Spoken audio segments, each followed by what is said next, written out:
మా కేటీఆర్ గారు 500 కోట్లు ఇచ్చిండు.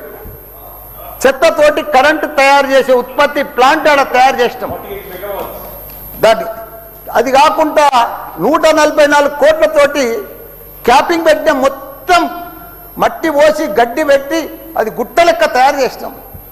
దానికి తోడు వర్షాకాలంలో అందులో వచ్చిన మురుగునీళ్ళంతా వస్తే ఫిల్టర్ చేసేందుకు 250 కోట్లు ఇచ్చినాం. వాటి ఎస్టీపీ అంత బాగా చేస్తే అందంగా వాసన రాకుండా చేస్తాం. నా మంత్రి ఉన్నప్పుడు మా కేటీఆర్ సార్ అటువంటిది ఇప్పుడు 2 సంవత్సరాలు 4 నెలల సంది భరించలేము. కొత్త గుట్ట చెత్తకుండి తయారు చేసారు కొత్తదొకటి. అది రోగాన బారి పడుతున్నారు. వాటర్ల పొల్యూషను, గాలిల పొల్యూషను, భూమిల పొల్యూషను, మురికి నీరు ఉండలేక 2 లక్షలన్నర ప్రజలు ఉంటున్నాడు. దయచేసి అన్నా శ్రీధర్ అన్న, నువ్వంటే నాకు చాలా అభిమానం. నన్ను పగబట్టకన్నా, ఎందుకంటే నా నియోజకవర్గం బంగారం అసుంటి దేశంలోనే నంబర్ 1 అసుంటి మేడ్చల్ నియోజకవర్గం.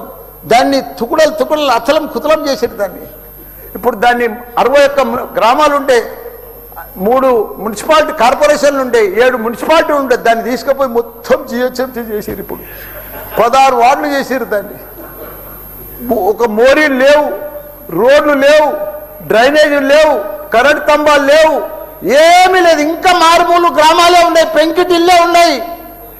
దాన్ని తీసుకుపోయి జిహెచ్ఎంసీలో కలిపారు. హైదరాబాద్ మస్తు డెవలప్ అయింది. కానీ ఆ జిహెచ్ఎంసీలో దాంట్లో కలిపినప్పుడు దయచేసి స్పెషల్ కేటగిరీ కింద జిహెచ్ఎంసీ చెత్త అంతా ఆడికే వస్తుంది. దాన్ని ఒకటి క్లీన్ చేసి మీకు దండం పెడతా. ఎందుకంటే అక్కడ నేను ఉండలేకపోతున్నా. నేను ఎందుకు వస్తున్నా, ఎందుకు గెలిచినరా ఇక్కడి నుంచి అని భరించలేకపోతున్నా. నేను శ్రీధర్ అన్న నీకు దండం పెడుతున్నా. అదొక్కటి నాకు స్పెషల్ ఫండ్ ఇచ్చి 500 కాదు 1000 కోట్లైనా సరిపోవు. నువ్వు దీనికి బడ్జెట్లో ఇక్కడ జిహెచ్ఎంసీకి ఇచ్చిందంతా కూడా దానికి ఇవ్వాలి. ఎందుకంటే ఈ చెత్త అంతా అక్కడనే వస్తుంది. అక్కడ కూడా ప్రజలన్నా, పేద ప్రజలన్నా, డెవలప్ లేదన్నా, మోరీలు లేవన్నా, రోడ్లు లేవన్నా, లైట్లు లేవన్నా, చచ్చిపోతున్నారన్నా. రోజు ఒకరు చచ్చిపోతున్నారన్నా. హాస్పిటల్ బారిన పడుతున్నారన్న ప్రజలంతా. నేను చూడలేకపోతున్నా, నేను భరించలేకపోతున్నా. నీకు దండం పెడతా. ఇదొక్కటి నాకు స్పెషల్. ఒక్కసారి మీరు ఇన్స్పెక్షన్ చేసి అక్కడ రావాలని కూడా కోరుతున్నా. మీరు ఈ నడుమ ఇనాగ్రేషన్ కూడా వస్తలేరన్నా.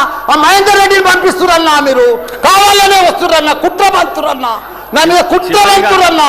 ప్లీజ్ దయచేసి అదొకటి మీరు రావాలి. కృష్ణారావు గారు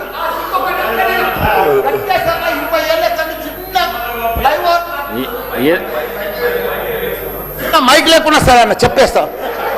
చిన్న ఒకటే నిమిషం. చిన్న ఫ్లైఓవర్ 20 ఏళ్ళ సంది కడుతుండ్రు.